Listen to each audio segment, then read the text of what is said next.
بسم اللہ الرحمن الرحیم۔ استفسار ود ڈاکٹر عمار خان ناصر کے ایک اور سیشن میں خوش آمدید۔ احباب اپنا سوال پوچھنے کے لیے ریز ہینڈ کی آپشن استعمال کر سکتے ہیں۔ میرے سامنے عبد الرحمن ظفر صاحب ہیں۔ عبد الرحمن ظفر صاحب، آپ اپنا سوال پوچھ سکتے ہیں۔ السلام علیکم۔ وعلیکم السلام ورحمۃ اللہ وبرکاتہ۔ اچھا ہمارے صاحب، آپ کی ایک رائے معلوم کرنی تھی وراثت کے معاملے میں۔ جو اس میں گاندھی صاحب کا جو موقف ہے اس سے تو آپ واقف ہیں، جو کلالہ سے متعلق ہے، لیکن اس میں کلالہ بھی قیاس کرتے ہوئے جو یتیم پوتے کا کیس ہے، اسی طرح کا ایک اور جو کیس ہوتا ہے جس میں نہ اس کے والدین ہوتے ہیں نہ اولاد ہوتے ہیں فوت ہونے والے شخص کی، لیکن اس کی جو بہن بھائی ہیں وہ زندہ ہوتے ہیں۔ تو ان میں سے اگر بہن بھائیوں میں سے دو بھائی فرض کریں فوت ہو گئے، ان کی اولاد کو آگے جائے گا جو میت کے جو بھتیجے بھتیجیاں لگتے ہیں، یا پھر نہیں جائے گا؟ اس میں گاندھی صاحب نے کہا تھا یتیم پوتے والی ہی استدلال پہ ان کو بھی ملے گا یہ بھتیجے، جو بھتیجے ہیں۔ تو آپ کی بھی یہ رائے ہے اس میں، یا اس کو آپ کیسے دیکھتے ہیں؟ اس میں صحیح بات کیا ہے؟ کیونکہ عام علماء کہتے ہیں جو اقرب کی موجودگی میں جو دور دور والے ہیں وہ محروم رہیں گے۔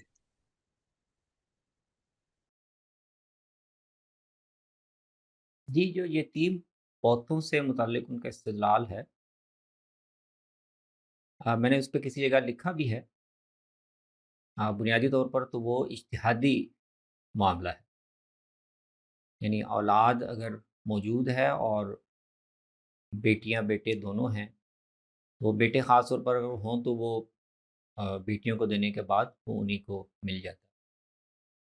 لیکن اگر اولاد جس کو وراثت میں کہتے ہیں نا، وہ پورا اس کو نہیں سنبھال نہیں پا رہے اور ان سے کچھ بچ جاتا ہے، تو اس صورت میں اگر پوتوں میں سے یعنی اگلی نسل میں بچے موجود ہوں تو کیا ان کو ان کے ساتھ شامل کر لیا جائے یا ان کے ساتھ کیا معاملہ کیا جائے؟ بنیادی طور پر ہے تو یہ اجتہادی مسئلہ، کیونکہ قرآن مجید نے تصریحاً اس کو موضوع نہیں بنایا۔ البتہ نبی صلی اللہ علیہ وسلم کے ایک فیصلے سے اس میں رہنمائی بھی ملتی ہے، وہ یہ ہے کہ آپ نے دو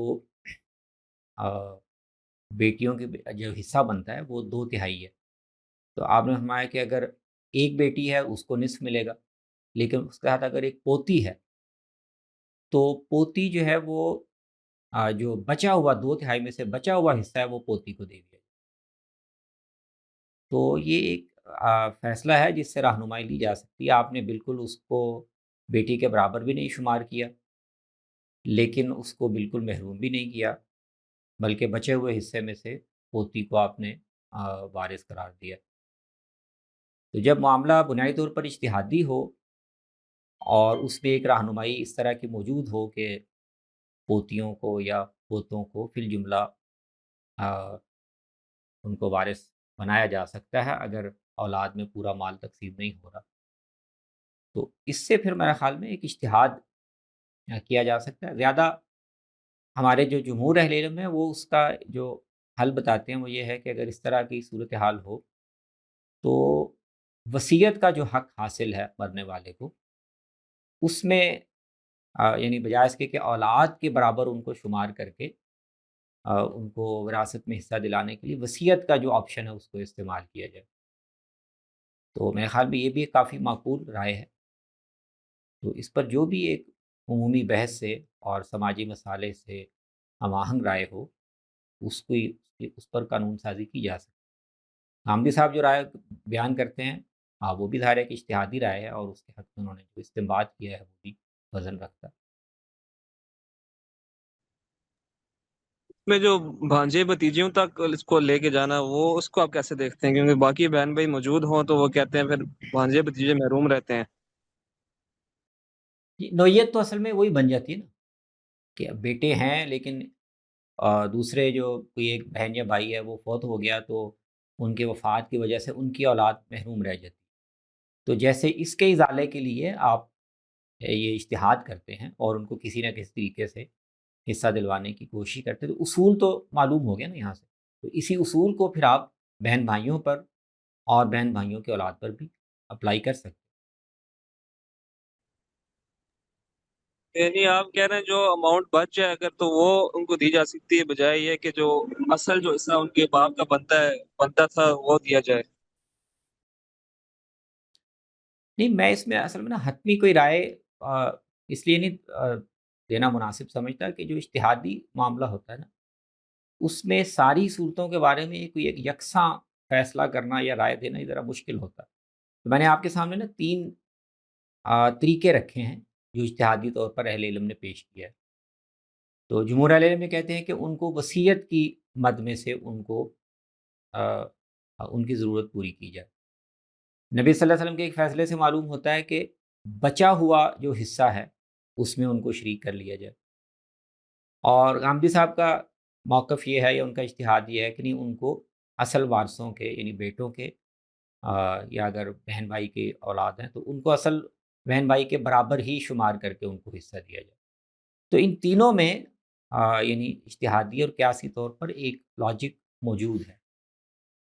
تو حتمی کوئی رائے دینا کہ ہاں ہر طرح معاملے میں ایسے ہی کر لیا جائے، یہ مجھے نہیں سمجھ میں آتا۔ یہ تینوں آپشن ہیں، اور غور کر کے سماجی حالات کے لحاظ سے اور بھی اس طرح کے مختلف آپشن دیکھے جا سکتے ہیں، جو بہتر ہو وہ اس پر آپ قانون سازی کر سکتے ہیں۔ سر وصیت والی کیسے آپ کہتے ہیں؟ جمہور علماء جو ہیں وہ تو وصیت کے قائل ہی نہیں ہے وارثوں کے حق میں۔ نہیں دیکھیں، جب وہ یہ کہتے ہیں کہ اولاد کے ہوتے ہوئے پوتا وارث نہیں ہے تو پھر تو وہ اس مت سے نکل گیا نا۔ وہ کہتے ہیں وہ وارث نہیں ہے براہ راست، تو اب اس کے حق میں آپ 1/3 کی حد تک وصیت کر جی سکتے جی جی بالکل ٹھیک ہے، سمجھ آ گیا، بہت شکریہ بہت شکریہ۔ جی بہت شکریہ عبد الرحمن صاحب۔ شعیب صاحب آپ سوال پوچھ سکتے ہیں۔ السلام علیکم استاد۔ ہیں۔ وعلیکم السلام۔ استاد میرا سوال یہ تصوف سے ریلیٹڈ تھا، جیسا کہ آپ کے علم میں ہے کہ غلام احمد قادیانی صاحب کبھی پس منظر تھا تصوف سے، تو میں یہ جاننا چاہتا ہوں کہ اس طرح کے جو لوگ ہیں وہ پھر اس طرح کی باتیں کیوں کر جاتے ہیں اور دعوے کرنے لگ جاتے ہیں؟ اس کے پیچھے کوئی ریزن ہے؟ دیکھیے اس کی وجہ تو آپ جو خود تصوف کے علماء ہیں اور تصوف کے ماہر وہ بتاتے ہیں کہ یہ جو راستہ ہے روحانی ریاستوں سے کچھ نفس کی باطن کی گہرائیوں میں چلے جانا، یا ہمارے عام رسائی سے ماورا جو کچھ عوالم موجود ہیں یہاں پر، ان سے ربط پیدا کرنے کی کوئی صورت نکالنا، تو اب وہ کہتے ہیں کہ یہ ہو تو جاتا ہے لیکن اس میں پھر راستے بہت پرخطر ہیں۔ وہ آپ جو کوئی شیطانی قوت ہے، شیاطین ہیں، جنات ہیں، وہ آپ کو دھوکے میں مبتلا کر سکتے۔ تو اس لیے اس طرح کے دعوے، اس طرح کے مکاشفے آپ کو سارے ہی بڑے بڑے اکابر کے ہاں ملتے ہیں، اور ان میں سے بعض جب خلاف شریعت ہوتے ہیں تو اس کے بارے میں علماء تصوف بھی کہہ دیتے ہیں کہ ہاں کہ یہ معتبر نہیں ہے۔ تو مرزا غلام احمد صاحب نے بھی، اب ہمیں نہیں معلوم کہ ان کے واقعتاً اس طرح کی کیفیات تھیں یا مکاشفات تھے یا وہ کوئی افتراء کر رہے تھے، لیکن اگر وہ مکاشفات اور اس طرح کی ریاستوں سے ہی ان پر کچھ عوالم منکشف ہوئے یا ان کے اپنے باطن میں ہی کچھ خیالات تھے وہ ان کے سامنے آئے، تو خود تصوف کے جو ماہرین ہیں ان کے بیانات کی روح سے یہ ممکن ہے۔ اس راستے میں آدمی کا بھٹک جانا، اپنے نفس کی خواہشات کو کسی خارجی حقیقت کے طور پر دیکھ لینا، یا جنات و شیاطین کی طرف سے ایسی تمثیلات ان کے سامنے لے آنا کہ وہ واقعتاً یہ سمجھیں کہ ہمیں کسی مقصد کے لیے منتخب کیا جا رہا ہے، یہ منصب دیا جا رہا ہے، یہ ممکن ہے۔ یعنی آپ یہ کہہ رہے ہیں کہ جو جنات ہوتے ہیں وہ اس میں مداخلت کرتے ہیں؟ جی، وہ آپ کے سامنے ممثل ہو کے خواب میں بھی آ سکتے ہیں، بیداری میں بھی آ سکتے ہیں، اور احادیث میں آپ دیکھیں، احادیث میں جو ہے کہ آخری زمانے میں تو جنات اور شیاطین باقاعدہ انسانی شکلوں میں آ جائیں گے، اور وہ انسانی شکلوں میں آ کے انسانوں سے رابطے کریں گے، ان کو مس گائیڈ کریں گے، ان کو گمراہ کریں گے۔ بہت شکریہ شعیب صاحب۔ محمد آصف صاحب آپ سوال پوچھ لیجئے۔ رسول اللہ صلی اللہ علیہ وسلم کی ایک حدیث کے مطابق ہم کہتے ہیں کہ جو پہلے 4 خلافہ ہیں ان کی خلافت اعلی منہاج النبوہ ہے، اور اس کے ساتھ جب ہم تاریخ پر نظر ڈالتے ہیں تو واضح طور پر معلوم ہوتا ہے کہ جو ہمارے چوتھے خلیفہ ہیں حضرت علی رضی اللہ عنہ، ان کی خلافت کی بنیاد اس دستوری روایت کے بالکل برخلاف تھی جو اس سے پہلے تین خلفاء کے حوالے سے جس کی پیروی کی گئی تھی، اور اس کے بعد کے حوالے سے بھی ہم دیکھتے ہیں کہ اوورال جو ماحول رہا ہے وہ ایک انارکی کا رہا ہے، جس میں مسلمانوں کی آپس کی خانہ جنگی رہی ہے، دو بڑی جنگیں ہوئی ہیں۔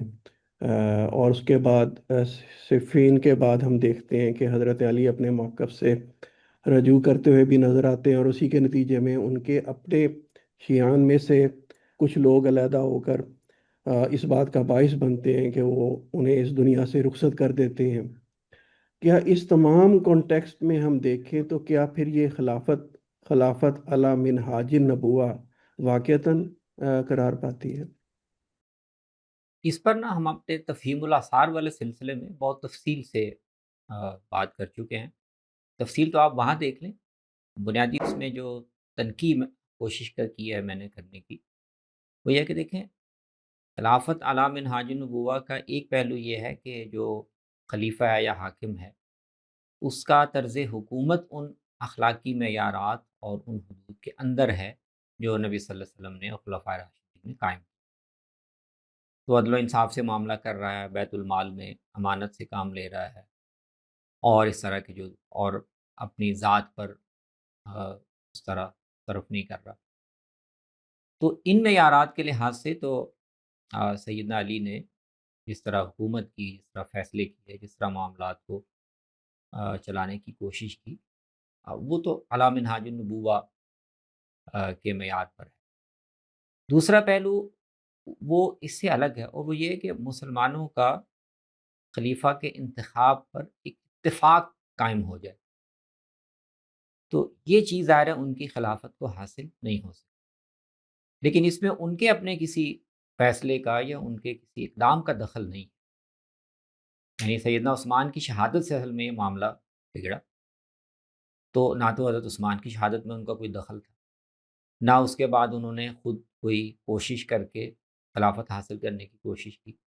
لوگوں نے ان کو مجبور کیا صورتحال کو دیکھتے ہوئے کہ کوئی بھی اس وقت سنبھالنے کے لیے آگے نہیں بڑھ رہا، یا یہ کہ اس پر لوگ متفق نہیں ہو سکیں گے، انہوں نے آگے بڑھ کے ایک ذمہ داری لے لی۔ وہ ذمہ داری لے لینے کے بعد پھر جب ان کے سامنے یہ معاملہ آیا کہ قصاص عثمان کا معاملہ، جو نہ تو ان کے کسی اقدام سے وہ معاملہ بگڑا تھا، نہ اس وقت وہ ان کے اختیار میں ہے کہ وہ ان پر اپنا حکم نافذ کریں، کیونکہ ابھی تو ان کی خلافت پر اس طرح اتفاق اور استحکام پیدا نہیں ہو رہا۔ تو اس میں انہوں نے جو بھی اپنی بہترین بصیرت تھی اس کے مطابق یہ فیصلہ کیا کہ پہلے میری خلافت پر ایک اتفاق قائم ہو جائے، استحکام پیدا ہو جائے، اور اس کے بعد پھر حسب مصلحت میں جو بھی اس معاملے میں اقدام کر سکتا ہوں وہ کروں۔ تو اس طرح وہ ایک پیچیدہ صورتحال ہے، ایک لحاظ سے ان کے جو طرز حکومت ہے وہ خلافت علی منہاج النبوہ کے معیار پر ہے، سیاسی صورتحال کی وجہ سے اتفاق ان کی خلافت پر اس طرح نہیں ہو سکا، اور اس میں انہوں نے جو بعض فیصلے لیے سیاسی، اس میں آپ اجتہادی طور پر اختلاف بھی کر سکتے ہیں۔ ان کے اپنے جو حامی تھے سیدنا حسن تھے، عبداللہ بن عباس رضی اللہ عنہ، انہوں نے بھی بعض چیزوں میں اختلاف کیا کہ آپ کو اس کے بجائے یہ تدبیر اختیار کرنی چاہیے۔ تو اس طرح سے وہ ایک پیچیدہ معاملہ ہے۔ باقی تفصیل آپ وہاں تفہیم الاثار والے اس حصے میں دیکھ سکتے جی، اس میں ایک تھوڑی سی وضاحت چاہوں گا کہ جب ہم علی منہاج النبوہ بات کرتے ہیں خلافت کے حوالے سے، تو لازماً یہ سیاست کے تدبیری امور کے حوالے سے ہے کہ وہ تمام فیصلے جو وہ جو مذہب جو ہدایات دیتا ہے وہ اس دائرے میں ہوں اور اس جورسڈکشن کو کنفارم کر رہے ہوں۔ لیکن جب ہم عملاً ان کے کچھ فیصلے دیکھتے ہیں تو شاید وہ جیسے کچھ جو گورنرز کی اپوائنٹمنٹس ہیں ان کو اگر ہم دیکھ لیں، یا اس کے علاوہ بہت زیادہ جو قاتلین عثمان جو کہ بالکل ڈیفائنڈ تھے، ان سے اس طریقے سے معاملہ کیا جائے جو کہ ان کے صفوں میں پیش پیش تھے. اگر ہم پولیٹیکلی دیکھیں، یہاں پر علی منہاج النبوہ تو پولیٹیکل آسپیکٹ سے ہی ہے. وہ تو ایک شخصی اوصاف ہے نا، وہ جن کا بھی آپ نے ذکر کیا ہے. میں اس حوالے سے یہ وضاحت چاہ رہا تھا کہ کیسے ہم پھر اس کو منہاج النبوہ کہیں گے. اگر آپ سیاسی فیصلوں کو، تدبیری فیصلوں کو، جن میں ایک اجتہادی اختلاف کی، یا چلیں آپ کہہ لیں کہ تدبیر کی غلطی کی ایک گنجائش ہو، اگر آپ اس میں بھی مارجن نہیں دیتے خلیفہ کو یا اس کے علی منہاج نبوہ ہونے کو، اس کا مطلب تو اصل میں دوسرے لفظوں میں عصمت بن جاتا ہے کہ اگر تدبیر کے دائرے میں بھی کوئی ایسا فیصلہ جس کے نتائج ٹھیک نہیں نکلے یا جو اس مصلحت کے لحاظ سے بہترین فیصلہ نہیں تھا، تو پھر تو خلیفہ کو معصوم ہونا چاہیے نا، اس سے تدبیر کے دائرے میں بھی کوئی غلطی نہ ہو.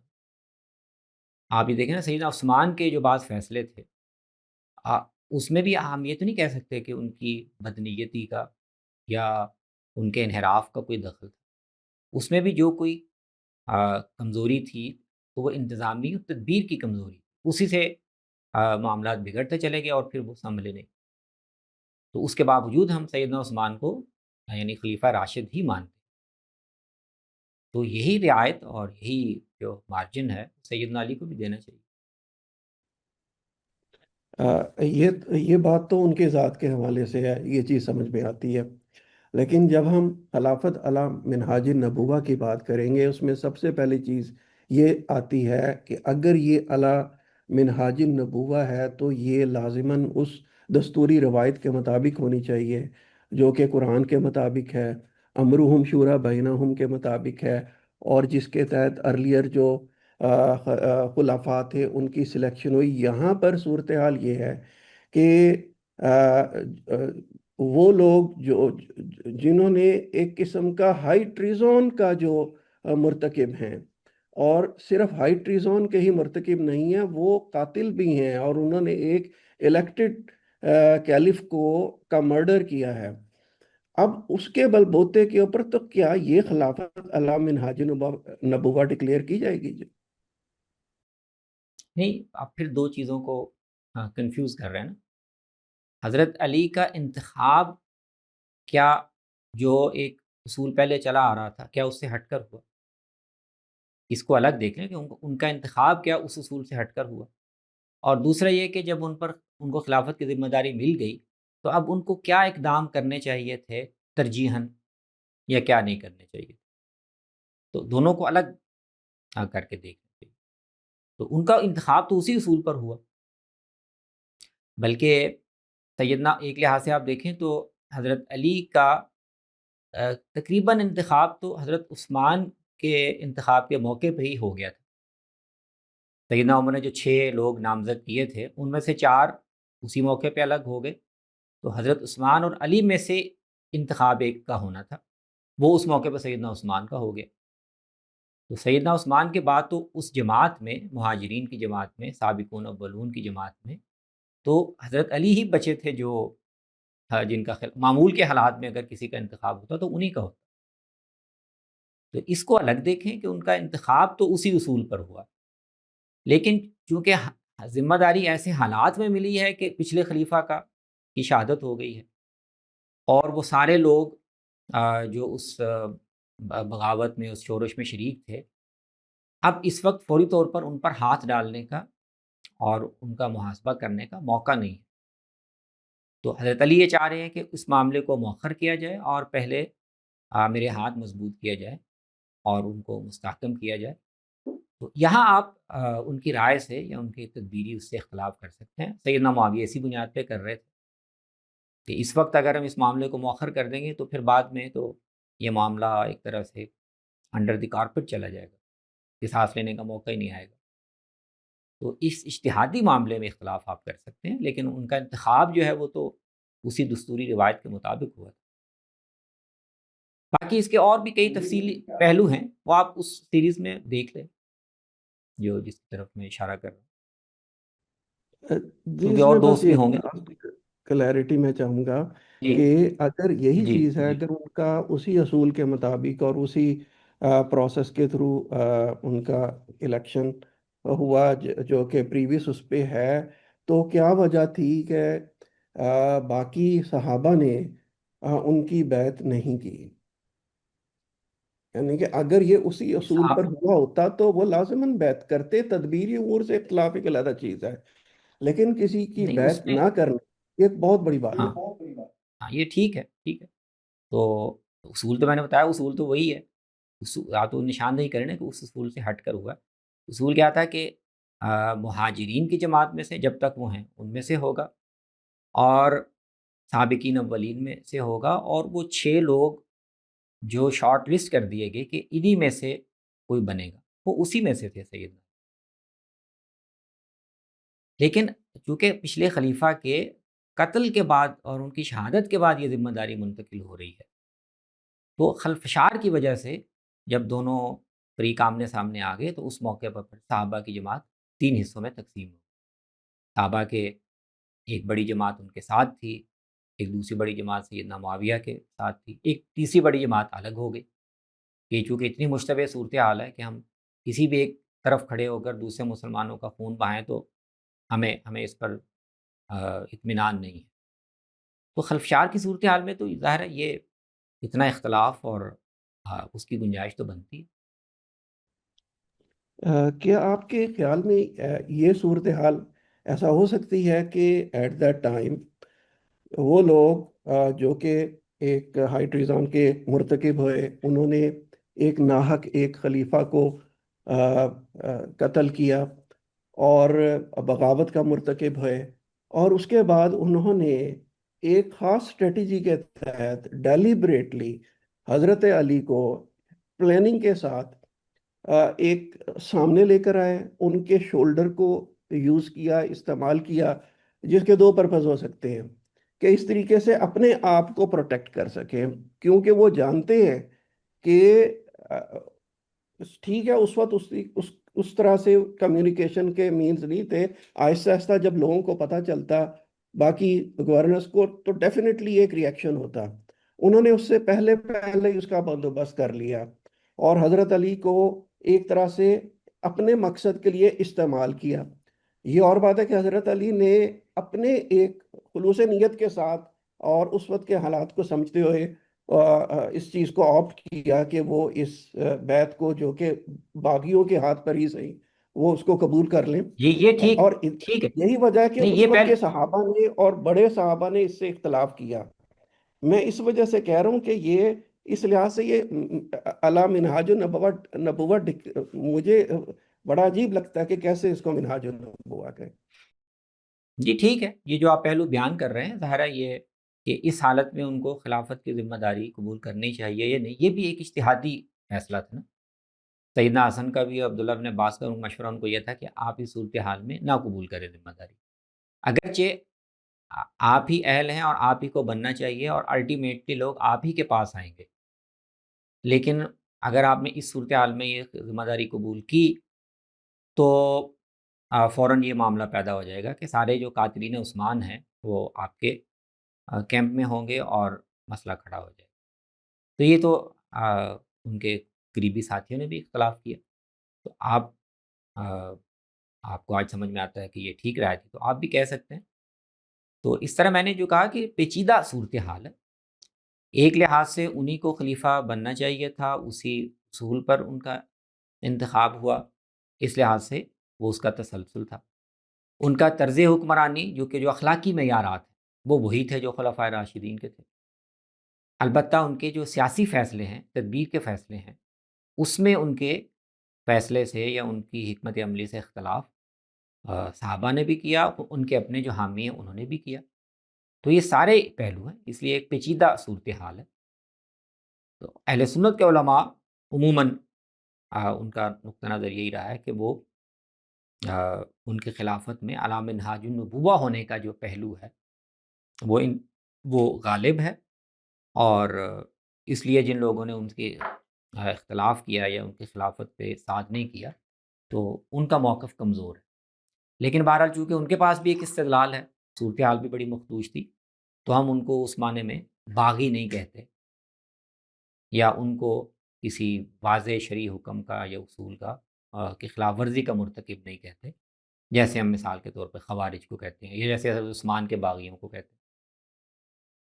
تو پیچیدہ معاملے میں پھر اسی طرح کا ایک موقف اختیار کیا جاتا ہے جس میں سارے پہلوؤں کی رعایت۔ السلام علیکم عمار صاحب۔ وعلیکم السلام ورحمۃ اللہ۔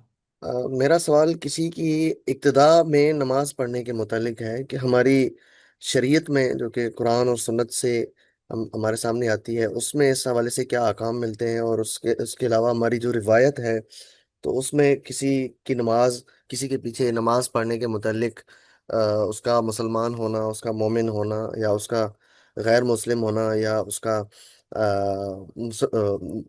غیر مومن ہونا، تو اس حوالے سے آپ اپنی رائے بھی بتا دیں، اور تاریخی جو ذخائر سے چیزیں ملتی ہیں، مواد ملتا ہے، اگر وہ بھی آپ کو یاد ہے تو وہ بتا دیں تو۔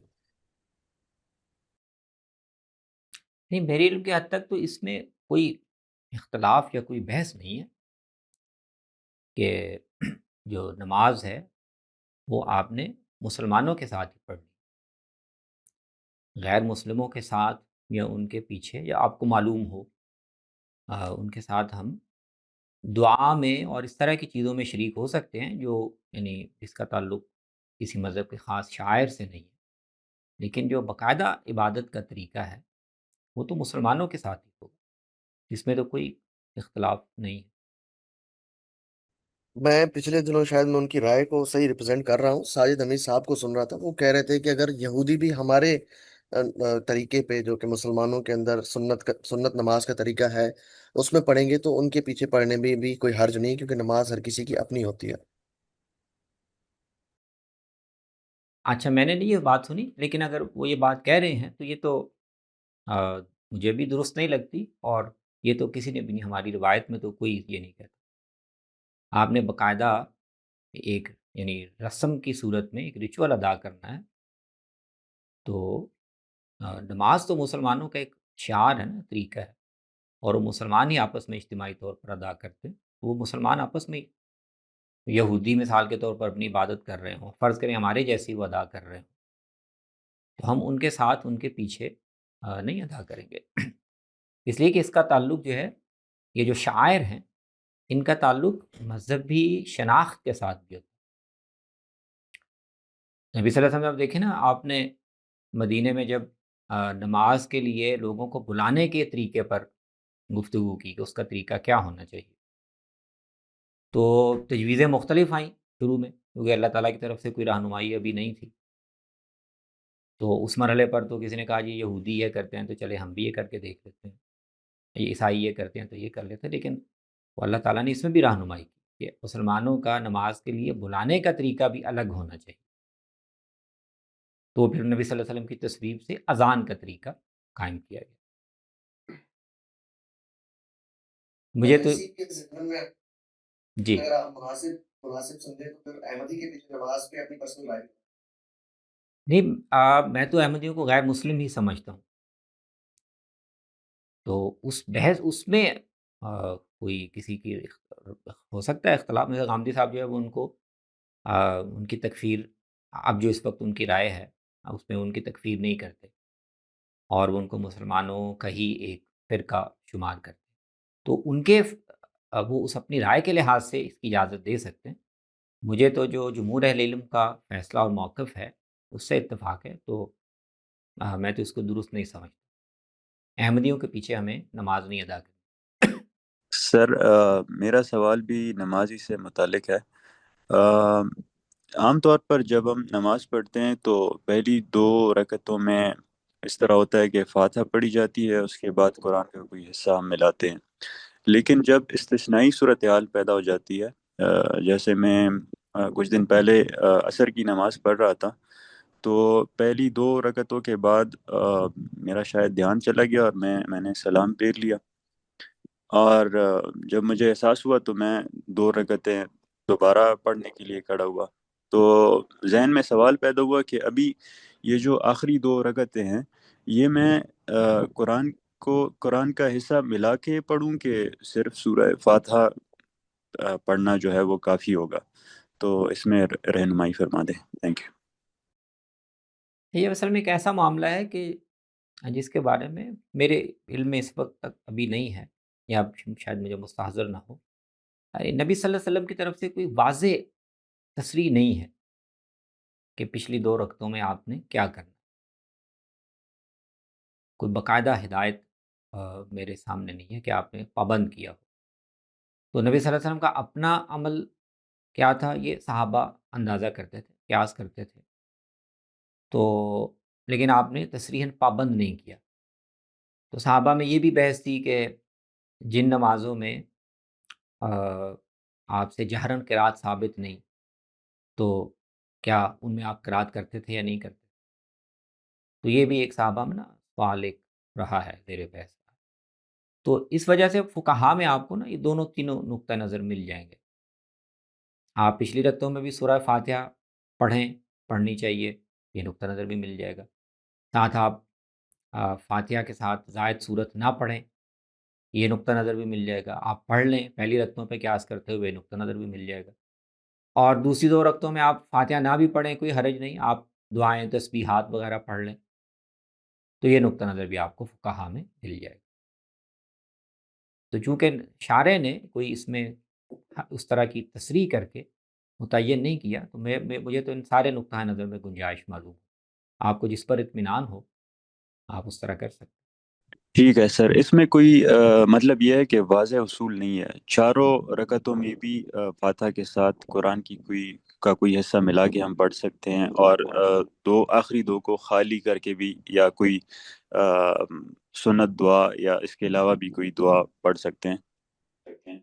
جی جی، مختلف فقہا کی ترجیحات مختلف ہوں گی، یعنی ہر فقہ آپ کو ایک ہی طریقہ نہیں بتائے گی. تو احناف یہ کہیں گے کہ آپ فاتحہ کے علاوہ بھی دعائیں وغیرہ پڑھ لیں، لیکن شاید اہل حدیث سے رات وہ یہ سجیسٹ نہ کریں، وہ کہیں گے نہیں فاتحہ ہی پڑھنی ضروری ہے. تو میں کہہ رہا ہوں کہ فقہا میں اختلاف ہے. آپ ان میں سے جس رائے کو بہتر سمجھیں اس کو اختیار کر لیں. اگر آپ کو ساری اچھی لگتی ہیں تو آپ وقتاً فوقتاً سب پہ عمل کر لیا کریں.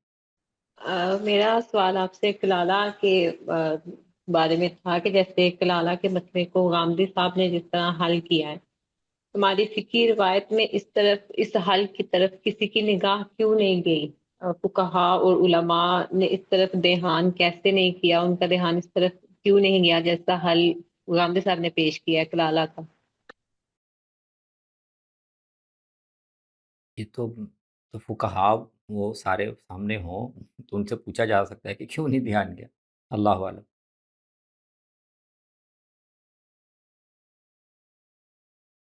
ہم تو یہ دیکھ سکتے ہیں کہ جو غامدی صاحب رائے پیش کر رہے ہیں اور اس کا جو استدلال پیش کر رہے ہیں، تو وہ زبان کے لحاظ سے اور جو وراثت کا ایک پورا قانون ہے اس کی اسپرٹ کے لحاظ سے وہ مجھے تو قابل فہم لگتا ہے. اب یہ کہ اس طرف کیوں دھیان نہیں گیا، اس کا آپ کیا جواب دیں؟ تو کیا پھر اس کو اس طرح فقہی روایت میں شامل کیا جا سکتا ہے یا کیا گیا ہے؟ کوئی اس پر اعتراض وغیرہ یا بلا اعتراض اس کو اس طرح شامل کیا جانا چاہیے تھا نا جس بنا اعتراض کے؟ نہیں، وہ تو ابھی انہوں نے پیش ہی اب کیا ہے نا، تو اب اس کو ہماری فقہی روایت کیا کرتی ہے تو آگے بات آگے بڑھے گی. تو دیکھا جائے گا، ہو سکتا ہے اس میں وزن محسوس کیا جائے اور ایک رائے کے طور پر اس کو بھی فقہی ذخیرے کا حصہ مان لیا جائے. ہو سکتا ہے نہ وزن دیا جائے اور ایک شاذ اور متروک رائے کہہ کر چھوڑ دیا جائے. یہ تو اب آگے لوگ دیکھیں گے. لیکن اس پر جو دلائل دیے ہیں غامدی صاحب نے وہ تو اسی آیت سے ہی دیے ہیں نا، تو اس پر شاذ یا اس طرح کہہ کر چھوڑ دینا کیا یہ غلط نہیں ہوگا؟ نہیں، شاذ کا مطلب یہ تو دیکھیں نا، میں یہ کہہ رہا ہوں کہ مجھے وہ بات مضبوط لگتی ہے اس لیے کہ مجھے وہ کنونس کرتی ہے. دوسرے اہل علم ہوں گے ان کو وہ استدلال مضبوط نہیں لگتا ہو، تو اس لحاظ سے بھی وہ کہہ سکتے ہیں کہ استدلال اگر مضبوط نہیں ہے تو شاذ رائے ہے. لیکن شاذ کا مطلب روایت میں یہ بھی ہوتا ہے کہ وہ اہل علم نے عموماً اس کو قبول نہیں کیا یا اس کے وزن کو تسلیم نہیں کیا.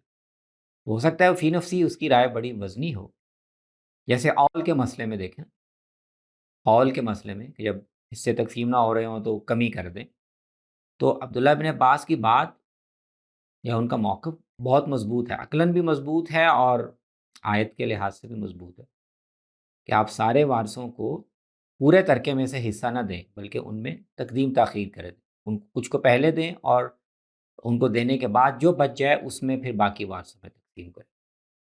تو ابھی مضبوط تو ہے لیکن شاذ ہے فقہی روایت میں، کیونکہ اہل علم نے فقہی مذاہب نے عموماً اس کو قبول نہیں کیا۔ تو پھر یہ وہی بات اس کو ہم اسی طرح ہی کنسیڈر کر سکتے ہیں کہ جو اصول فقہا نے پہلے طے کر دیے ہیں یا جو دلائل انہوں نے کسی مسئلے پر دے دیے ہیں، اب اس اصول سے ہم آگے پیچھے نہیں ہو سکتے۔ نہیں یہ بات نہیں ہے، میں یعنی دیکھیں نا، اہل علم نے کوئی رائے قائم کرنی ہے یا بیان کرنی ہے تو وہ اپنے رائے کے مطابق بیان کریں گے۔ تو عبداللہ بن عباس کی رائے قبول نہیں کی اہل علم نے، لیکن ان کو کسی نے منع نہیں کیا، ان کو کسی نے کہا کہ آپ یہ رائے کیوں دے رہے ہیں۔ تو غامدی صاحب نے بھی ایک رائے دی ہے، ان کو کسی نے اس سے روکا نہیں، کسی نے منع نہیں کیا، آگے بھی اہل علم اپنی رائے دیتے رہیں گے۔ تو رائے دینا صاحب علم کا کام ہے، لیکن اس رائے کو یا اس موقف کو جو کمیونٹی ہے اہل علم کی، ظاہر ہے وہ بھی پابند نہیں ہے کہ ایک صاحب علم نے رائے دی ہے تو ہم وہ اس کو ضرور ہی کنسیڈر کریں۔ ہو سکتا ہے کنسیڈر کریں، ہو سکتا ہے نہ کریں۔ تو سب کے لیے کمیونٹی کا اور اہل علم کی روایت کا اپنا حق ہے، جو انفرادی طور پر صاحب علم رائے پیش کرنا چاہتے ہیں ان کا حق ہے۔ میں آپ انفرادی طور پر کسی رائے پر عمل کرنا چاہتے ہیں تو ہمیں اختیار ہے، جو رائے ہمیں بہتر لگتی ہے اپنے انفرادی دائرے میں اس پہ عمل کر سکتے ہیں۔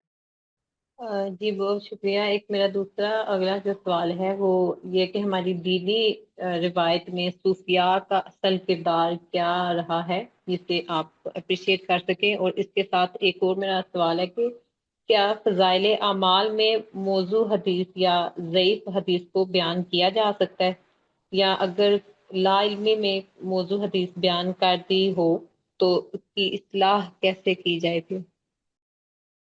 صوفیاء کے بارے میں آپ کا سوال مجھے سمجھ میں نہیں آیا، وہ کیا سوال ہے؟ صوفیاء کا جو کردار رہا ہے ہماری دینی روایت میں، وہ ان کا اصل کردار کیا رہا ہے، اس کی اپلیکیشن میں، دین کی جو ہے روایات ان کی اپلیکیشن وغیرہ میں آپ اس کو کس طرح اپریشیٹ کریں گے، کر سکیں گے ہم؟ اور دوسرا جو میرا موضوع حدیث پر تھا وہ یہ کہ کیا فضائل اعمال میں موضوع حدیث یا یہ ضعیف بس حدیث ٹھیک، کو ہاں یہ دوسرا سوال سمجھ میں آ گیا تھا، دوسرا سوال تو سمجھ میں آ گیا تھا۔ جانتے ہوئے تو موضوع حدیث ظاہر ہے نہیں بیان کرنی چاہیے، اس طرح ایک عام آدمی کو جس کو یہ اندازہ ہو یا پتہ ہو کہ یہ ضعیف حدیث ہے تو اس کو وہ بھی نہیں بیان کرنی چاہیے جانتے ہوئے۔ لا علمی میں اگر بیان کر دی تو وہ اور بات ہے، لیکن عام آدمی کو جب اس کو یہ شبہ یا کھٹک بھی ہو کہ یہ حدیث موضوع ہے یا ضعیف ہے تو اس کو نہیں بیان کرنی چاہیے۔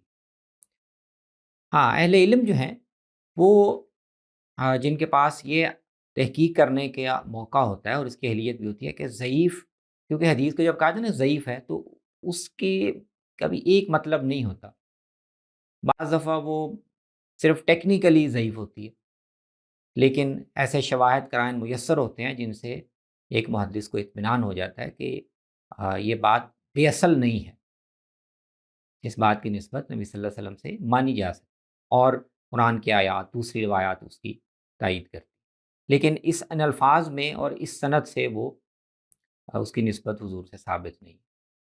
تو اہل علم کے لیے گنجائش ہوتی ہے کہ اگر وہ مجموعی طور پر مطمئن ہو کہ کوئی ٹیکنیکل کسی وجہ سے نسبت سند کے لحاظ سے ثابت نہیں ہو رہی، لیکن یہ بیان کی جا سکتی ہے، عام لوگوں کو اس میں احتیاطی کرنی۔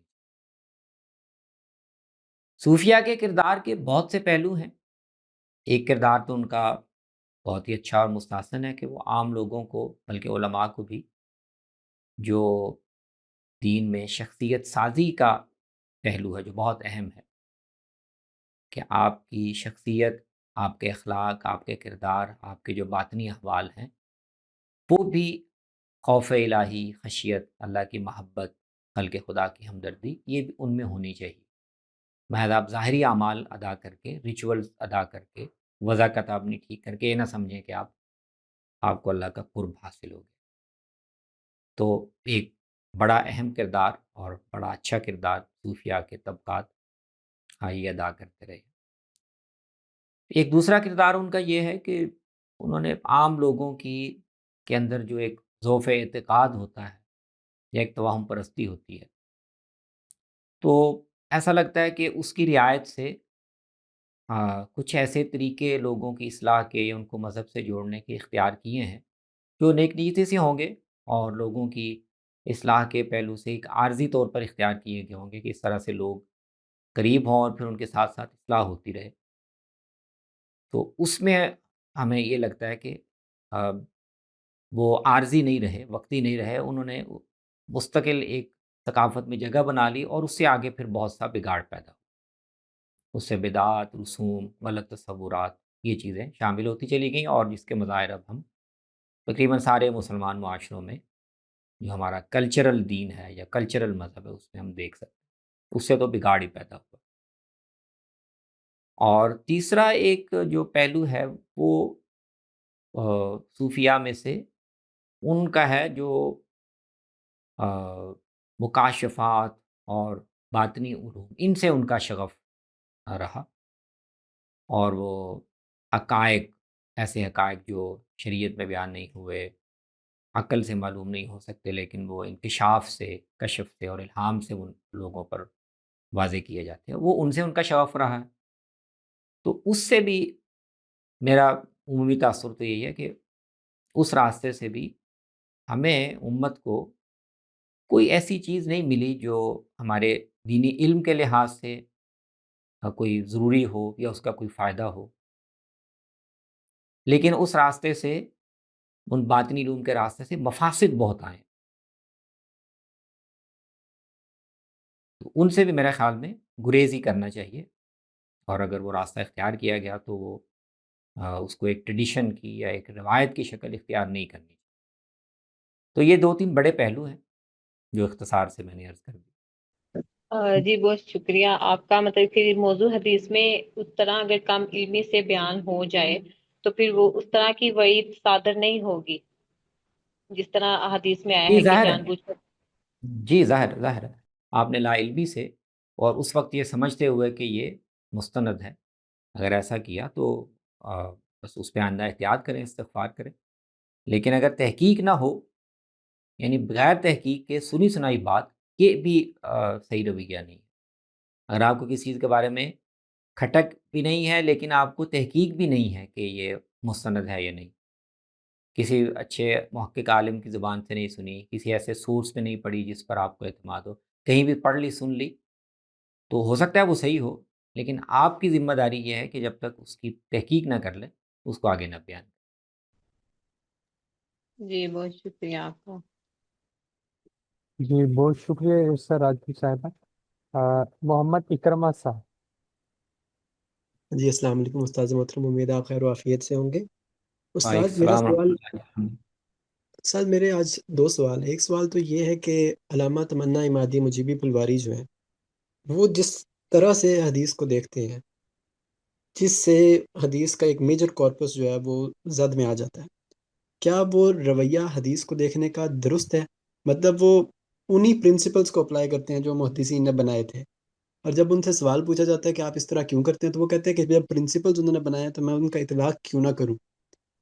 اور اسی کی ایک مثال کے طور پہ اسی کے ذیل کے اندر ذکر ہے کہ جس طرح ترتیب المدارک میں قاضی ایاز مالکی ذکر کرتے ہیں کہ ابن وہب اور جو ابن القاسم تھے وہ امام مالک کے جنازے کے بعد جب ان کے گھر گئے تو ان کے گھر کے اندر ان کو زہری سے ملی، زہری کی روایات کے 9 یا 12 صندوق ملے، اور امام مالک سے جب پوچھا جاتا تھا وہ کہتے تھے کہ میرے پاس زہری سے اتنی زیادہ حدیثیں ہیں اور میں ان میں سے اکثر کو کبھی بیان نہیں کروں گا اور نہ میں بیان کر سکتا ہوں، اور بلکہ بعض کے بارے میں تو کہتے ہیں کہ میں نے اپنی موتا کے اندر جو بعض روایات لکھی ہیں کاش میں ان کو بھی مٹا دیتا، لیکن اب ان کی شہرت ہو چکی ہے۔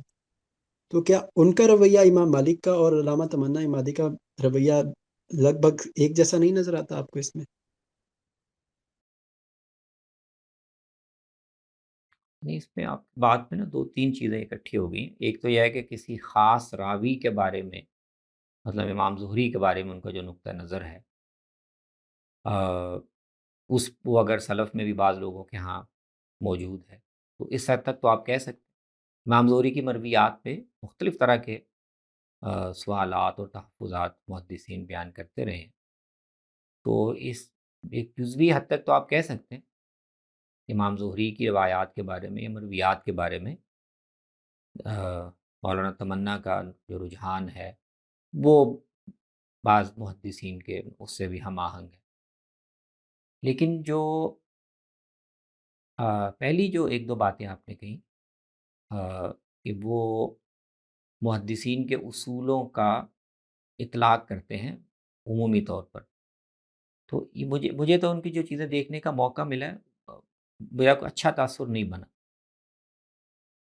وہ اطلاق بھی پوری طرح اس طرح نہیں کرتے جیسے محتاط محقق کو کرنا چاہیے۔ دوسری بات یہ کہ ان کے ہاں ان کی پوری یہ ذخیرے میں ایسا لگتا ہے کہ کچھ اسباب سے محدثین کی جماعت کے بارے میں یا محدثین کی جو ٹریڈیشن ہے اس کے بارے میں بہت زیادہ ایک بدگمانی اور ایک بد اعتمادی غالب۔ تو مجھے تو وہ تاثر بھی درست نہیں لگتا، تو کسی سبب سے کسی ذریعے سے ان پر یہ غالب ہو گیا، اور وہ یعنی بنیادی طور پر شک کی نظر سے ہی دیکھتے پورے محدثین کے کام کو۔ تو ان دونوں پہلوؤں سے تو میرا بہت اچھا تاثر نہیں ہے۔ باقی بعض جزوی چیزوں میں ان کے جمع کیے ہوئے مواد پر یا جو نکات انہوں نے پیش کیے ہیں وہ ہو سکتا ہے ان میں وزن ہو، بعض راویوں کے بارے میں بھی ہو سکتا ہے ان کے نقطہ نظر میں ایک حد تک وزن ہو۔ استاذ اس میں ایک بات یہ بھی ہے کہ جس طرح امام مالک بھی بیان کرتے ہیں، علی بن مدینی بھی بیان کرتے ہیں، اور امام احمد بھی بیان کرتے ہیں کہ سب سے زیادہ شر والی حدیثیں غریب حدیثیں ہوتی ہیں، لیکن جب وہ اپنی کتب لکھتے ہیں تو ان کے اندر ضعیف مطلب غریب حدیث سے احتجاج بھی کر رہے ہوتے ہیں اور ان کو صحیح بھی کہہ رہے ہوتے ہیں، تو کیا یہ وہ اپنے معیار کو وہاں اپلائی نہیں کرتے، یا پھر ہم ان کا معیار صحیح سمجھے نہیں ہیں؟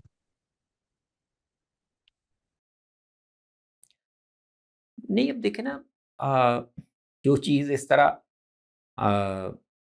جس ذخیرے کو یا جس کارپس میں اس طرح انڈیویجولی ایک ایک چیز کی تحقیق کرنی پڑے، تو اس میں تو یہ رویے اور یہ تھوڑی سی انکنسسٹنسی یہ آ جاتی ہے۔ تو یہ تو نہیں کہہ رہے جب اصول بیان کر رہے ہیں کہ غریب روایت لازماً کمزور ہوتی ہے یا اس میں کوئی خرابی ہوتی ہے، وہ کہتے ہیں کہ زیادہ تر جو ایسی روایتیں ہیں جن کے شواہد نہ ملے تو ان میں خرابی ہوتی ہے۔ تو لیکن اس کا مطلب یہ ہے کہ ایسی بھی ہو سکتی ہیں کہ جو زیادہ بڑے پیمانے پہ نقل نہ ہوئی ہوں، ظاہراً غریب ہوں، لیکن مضمون کے لحاظ سے یا کچھ شواہد کے لحاظ سے یہ لگ رہا ہو کہ وہ ٹھیک ہے۔ تو اصول کو عموم میں بیان کرنا بھی اپنی جگہ درست ہو سکتا ہے، لیکن بعض روایتیں جو اس محدث کے تحقیق کے مطابق یا اس کے انڈرسٹینڈنگ کے مطابق اس دائرے میں نہ آتی ہوں، ان کو بیان بھی کر سکتے ہیں۔ صحیح سر، اس کے اندر یہ بھی ہے، دیکھیں ابھی ڈاکٹر شہزاد سلیم صاحب کے جو 3 والیوم ورک پبلش ہوا ہے اس کے اندر پہلے والیوم کے اندر انہوں نے گویا ایسا نظر آتا ہے کہ جس طرح تمنا امادی کی طرز پہ ہی نزول مسیح کی جتنی روایات تھیں، مطلب 350 صفحات پر انہوں نے ایک ایک روایت کو اڑا دیا، ایک ایک روایت کو ضعیف قرار دے دیا۔ تو آپ کیا اس پہ آپ کی کوئی تنقید موجود ہے؟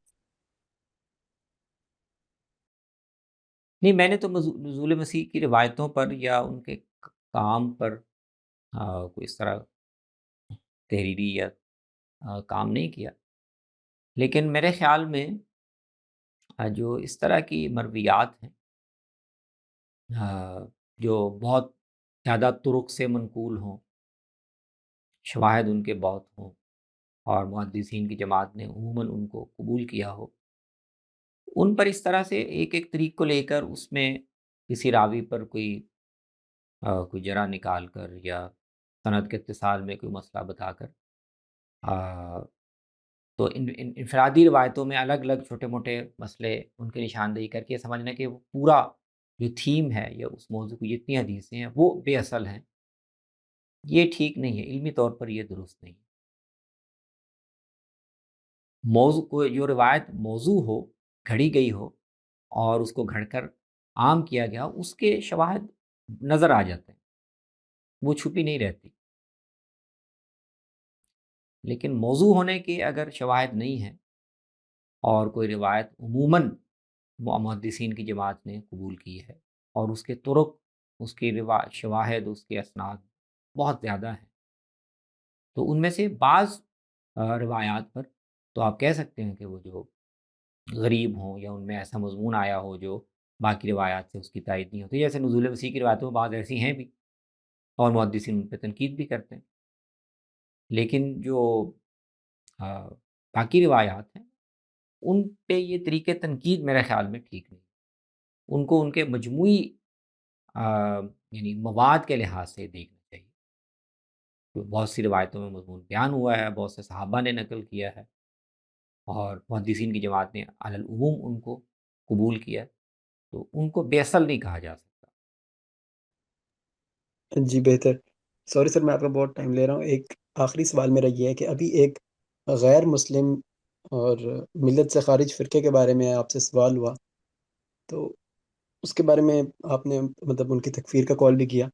اس کے اندر ایک بات یہ بھی ہے کہ بعض دفعہ ایسا معلوم ہوتا ہے کہ گویا عوامی پریشر یا عوامی دباؤ کے نتیجے کے اندر یہ رزلٹ پیدا ہو رہا ہے۔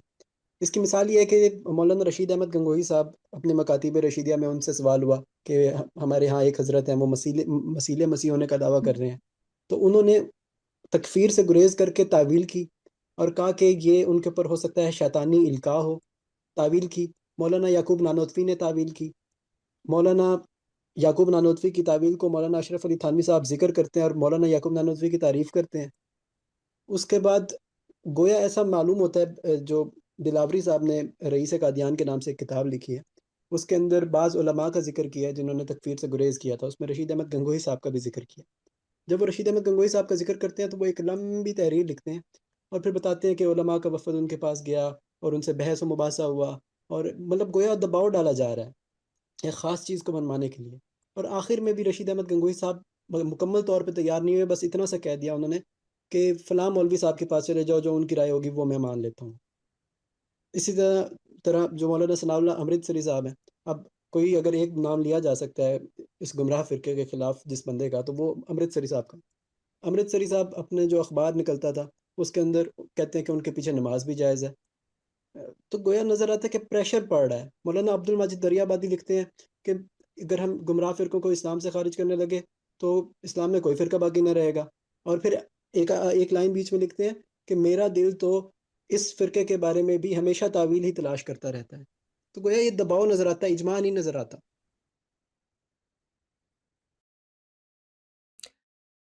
جی، یہ ظاہر ہے قادیانی جماعت کی تکفیر کا معاملہ وہ پون صدی اس پہ لگی ہے، پون صدی کے بعد اس میں ایسا اتفاق رائے پیدا ہوا ہے جس کو آپ کہہ سکتے ہیں کہ وہ بحیثیت مجموعی امت کا ایک متفقہ فیصلہ۔ بالکل ابتدا میں تو یہ نہیں ہوا۔ اب ظاہر ہے کہ اس سطح پہ ایک عمومی اتفاق قائم ہونا، اس کے اسباب فراہم ہونا اور اس کے لیے ماحول بننا، یہ اس کی تفصیل ہے۔ تو بہت شروع میں مرزا صاحب کے کیونکہ زیادہ تر لمبا عرصہ تو وہ مسیح موعود ہونے کا ہی دعویٰ کرتے رہے، مسیح ہونے کا، اس پہ اگر ان کی تکفیر نہیں کی مولانا گنگوہی نے یا بعض دوسرے حضرات نے، تو اس کی وجہ سمجھ میں آتی ہے۔ وہ کہہ رہے ہیں کہ ان کو وہم ہو گیا ہے، ان کو کوئی ایسا، اور صوفیہ اگر ظاہر ہے وہ صوفی روایت سے اپنے آپ کو وابستہ کرتے ہیں، صوفیہ کے ہاں اس طرح کے دعوے اور اس طرح کے القاء وہ چونکہ ملتے ہیں بہت، تو اس کی رعایت وہ ان کو دے رہے ہیں۔ اور پھر ان کے ہاں ان کے اپنے بیانات جو ہیں ان کے اندر بھی دونوں باتیں وہ مسلسل کہہ رہے ہیں۔ ایک لمبا عرصہ تو وہ ختم نبوت کی بات بھی ساتھ ساتھ کر رہے ہیں، بعد میں نبی نہیں آ سکتا یہ بات بھی کر رہے ہیں، ساتھ ساتھ مسیح موعود ہونے کا دعویٰ بھی کر رہے ہیں اور بھی دعوے کر رہے ہیں۔ تو ایک کنفیوژن کی سی کیفیت ہے جس میں علماء بھی یہ دیکھ رہے ہیں کہ دوسرے یہ کہ ان کا جو اصل تعارف ہے جس کی وجہ سے ان کا ایک بڑا حلقہ بن گیا تھا، وہ تو مناظر اسلام کا اور اسلام کی حقانیت ثابت کرنے والی ایک شخصیت کا تھا۔ تو اس پہلو سے بھی ایک عرصے تک لوگ احتیاط کرتے رہے کہ بعض ان کی اگر اس طرح کی غیر محتاط باتیں ہیں تو وہ شاید آہستہ آہستہ وہ ختم ہو جائیں، دب جائیں، اور یہ ان کے کام کا زیادہ نمایاں پہلو ہے وہ یہ رہ جائے۔ تو اس کے بہت مراحل ہیں۔ مرزا صاحب کے بعد جہاں تک میں نے دیکھا ہے تو ان کے جو وہ حکیم صاحب تھے، نور الدین صاحب، ان کے خلافت تک ابھی ایسا لگتا ہے کہ ان کے دعووں کا یا ان کی تکفیر وغیرہ کا معاملہ اہل علم کے ہاں بھی بڑی حد تک ایک پس منظر میں چلا گیا تھا، کیونکہ ان کی اپنی جماعت میں یہ بحث پیدا ہو گئی تھی کہ مرزا صاحب کو ہم کیا سمجھیں، نبی سمجھیں، مصلح سمجھیں، مسیل مسیح سمجھیں، کیا سمجھیں۔ تو اصل میں کلامی وجہ سے یا اعتقادی وجہ سے بنیادی طور پر تکفیر نہیں ہوئی۔ وہ مرزا بشیر الدین محمود کے دور میں جب انہوں نے اپنے جماعت کے داخلی اختلافات کو سیٹل کرنے کے لیے ایک بڑی واضح پوزیشن لی اور باقاعدہ ان کو اسی طرح کا ایک نبی قرار دیا جن پر ایمان لانا واجب ہے، اور ایمان نہ لانے والا وہ تکفیر کا مستحق ہے۔ تو انہوں نے پھر جب اپنی جماعت کا آفیشیل یہ موقف طے کیا تو پھر آپ دیکھیں، اور ان کے اس کے ساتھ ان کے پھر سیاسی سرگرمیاں بھی ہیں۔ تو یہ دوسرا ایک یعنی وجہ بڑا سبب یہ تھا کہ وہ صرف ایک دعوتی اور اصلاحی اور تبلیغی گروہ نہیں ہے، وہ اس کے ساتھ سیاسی عزائم بھی رکھتا ہے۔ تو یہ چیزیں جب جمع ہوئی ہیں تو اس میں پھر علماء کے ہاں بھی یہ رجحان پختہ ہوا، اور آپ دیکھیں علامہ اقبال جیسا آدمی جو ہے اس کے ہاں بھی یہ رجحان پیدا ہوا کہ نہیں، یہ گروہ اس کے جو عزائم ہیں اور یہ جس طرح کا ایک نیا نقطہ نظر اور ایک نئی جماعت قائم کر کے مسلمانوں کے اندر تقسیم پیدا کرنا چاہ رہا ہے، تو ان کو مسلمانوں سے الگ کر دینا، ایک اور الگ مذہب کے طور پر شمار کرنا، یہ ضروری ہے۔ تو یہاں سے پھر باغ آگے بڑھتی چلی گئی ہے۔ پاکستان بننے کے بعد وہ باقاعدہ مسلم لیگ میں شامل تھے، اور بڑی ایک موومنٹ اسی بنیاد پر چلی کہ وہ اپنے ظفر اللہ خان صاحب اور اس طرح کے حضرات کے زیر اثر وہ ریاستی مشینری میں بھی اپنا عمل دخل بڑھا رہے ہیں۔ اس کے ساتھ ان کا یہ موقف بھی قائد اعظم کے جنازے کے موقع پر سرکاری موقف یہ سامنے آ گیا کہ وہ مسلمانوں کو، عام مسلمان ہیں، ان کو مسلمان نہیں سمجھتے۔ تو سیاسی جو عوامل ہیں اور ان کی جو ایک ایگریسو پالیسی تھی اپنے اس مذہب کو عام کرنے کی، وہ بھی اس کے ساتھ شامل ہوا ہے، تو تب جا کے اس نے اس معاملے نے وہ مومنٹم پکڑا ہے کہ پھر 1974 میں ان کی تکفیر کرنی پڑی۔ سر بہت شکریہ آپ کا۔ جی بہت شکریہ تمام احباب کا، سب نے جنہوں نے حصہ لیا، سوال کیے، جنہوں نے شرکت کی، سنا۔ آپ سب کی آمد کا، آپ کے سوالات کا بہت شکریہ۔ استاد گرامی آپ کا بھی بہت شکریہ، آپ نے وقت عنایت فرمایا ہے۔ اگلے سیشن میں انشاءاللہ آپ سے دوبارہ ملاقات ہوگی۔ السلام علیکم۔ وعلیکم السلام ورحمۃ اللہ۔